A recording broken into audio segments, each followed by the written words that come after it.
ইয়া যাল জালালি ওয়াল ইকরাম, এটা একটা জিকির। আল্লাহ তাআলাকে ডাকা, আহ্বান করা, এটাই জিকির। ইয়া যাল জালালি ওয়াল ইকরাম।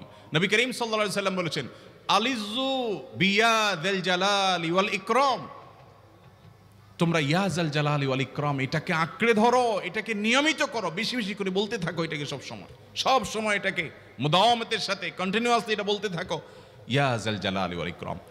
অনেক উলামায়ে কেরাম, মুহাদ্দিসিন ইকরাম ইয়া যাল জালালি ওয়াল ইকরাম কেন নবীজি এত বেশি বলতে বলেছেন, এটার মাধ্যমে আমাদের লাভটা কি, এর ব্যাখ্যা করতে গিয়ে বলেছেন ইয়া যাল জালাল মানে হলো হে মহান মহান বড়ত্বের অধিকারী, হে জালালের অধিকারী, হে জালাল, ওয়াল ইকরাম হে দানশীল। তাহলে প্রথম বাক্যে আল্লাহর বড়ত্বের কথা স্বীকৃতি দিয়ে প্রশংসা করা হয়, আর দ্বিতীয় বাক্যে হে দানশীল বলে আল্লাহ তাআলার কাছ থেকে চাওয়া হয় যে আপনি যেহেতু দানশীল এবং আপনি যদি মহান, অতএব আপনি আমাকে দান করেন। এটা ডাকলেই, আল্লাহকে এই বলে ডাকলেই চাওয়া হয়ে যায়। এই জন্য বেশি বেশি করে ইয়া যাল জালালি ওয়াল ইকরাম পড়তে হবে।